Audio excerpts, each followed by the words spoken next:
जिसका नाम है ISO 9001:2015। जो लोग सेल्स करते हैं, आपने नोट किया हो कि कुछ लोग तो वैसे ही बोलने में बेहतर होते हैं, अच्छे होते हैं, होती है ना। तो अगर ये जो इस स्टैंडर्ड को इम्प्लीमेंट करो अब, लेकिन जब कोई प्रॉब्लम आती है, कोई इशू आता है, तो वो 1 दिन, 2 दिन, 3 दिन, वो फिर उनके सर पे ही होता है कि वो जब उसको ठीक कर। तो इसलिए जो आफ्टर सेल्स है वो बहुत मैटर करता है। उसके लिए भी आप क्या मैकेनिज्म होगा, ISO डिफाइन करता है कि अगर आफ्टर सेल्स हैं या कंप्लेंट्स हैं, उनको किस तरह से एड्रेस किया जाएगा।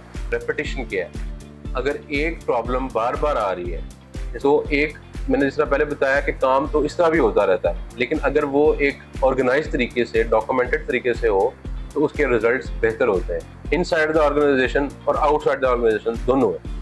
कि टीम के तमाम मेंबरान का आपस में ताल्लुक कैसा है। ठीक है, एक बंदा जो कंप्लेंट्स रिसीव करता है और एक बंदा जिसने कंप्लेंट्स के ऊपर जाना है, अगर उन दोनों के माबैन अच्छा ताल्लुक नहीं है, तो आप किसी भी दो लोगों के माबैन किसी भी किस्म के क्लैश का। और इसी तरह आउटसाइड द ऑर्गेनाइजेशन, अगर कस्टमर के साथ आपका वो नहीं है रिलेशनशिप, ठीक है, मैं आपको ला दूं कि यार ये स्टैंडर्ड है, ये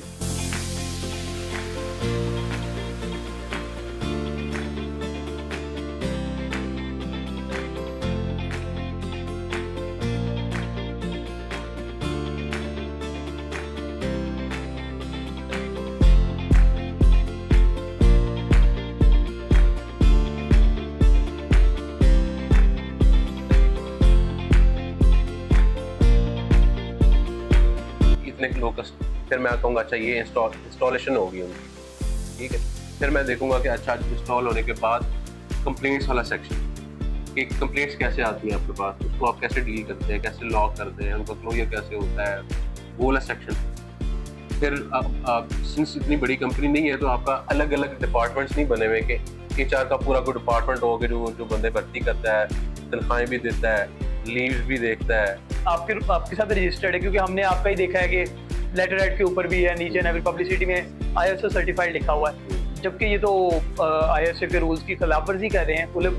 तो उस टाइम पे फिर ISO क्या कर सकते हैं? मैं बताता हूँ, ISO जो ऑर्गेनाइजेशन है वो कोई इंस्पेक्टर नहीं है, कोई वो ऐसी अथॉरिटी नहीं है। जैसे मैं गलत हो सकता हूँ इस मामले में, PIC है, ठीक है, पंजाब हेल्थ केयर, तो डेफिनेटली PIC कोई डायरेक्ट एक्शन तो नहीं लेता कि भाई हॉस्पिटल ही सील हो जाए, लेकिन वो PIC अपने हद तक ये काम कर सकता है कि उसका लाइसेंस कैंसिल कर देता है, या कि इन केस अपना उनको फाइन कर देता है। देखिए, एम्प्लॉई ने किसी मौके पे अपनी कंप्लेंट रजिस्टर करवाई, और रजिस्टर देखे ना, जब आप स्टैंडर्ड को वो इम्प्लीमेंट करते हैं ना, तो फिर सारी चीज़ें ज़रूरी हो जाती हैं। आया वाकई इसको 6 माह से तनख्वाह नहीं दी गई, उसका मतलब है कि एक ये सीरियस वायलेशन है। कि स्क्रैच करें तो एक नंबर आता है, वो नंबर आप SMS करते हैं, तो आपको प्रोडक्ट की ओरिजिनलिटी का पता चल जाता है कि ये प्रोडक्ट ओरिजिनल। फिर जो भी काम हो रहा है उसकी मॉनिटरिंग हो, इनोवेशन इन प्रोसेसेस, कि किसी भी काम को काम करने में थोड़ी सी इनोवेशन भी होनी चाहिए। एक छत पे आपने खुद चढ़ के जाना है इसी तरह दीवार से, और एक सीढ़ी लगा के भी जा सकता है। तो कोई भी काम अपने तौर पे भी बंदा उसको वो कर सकता है बेहतर करने के लिए।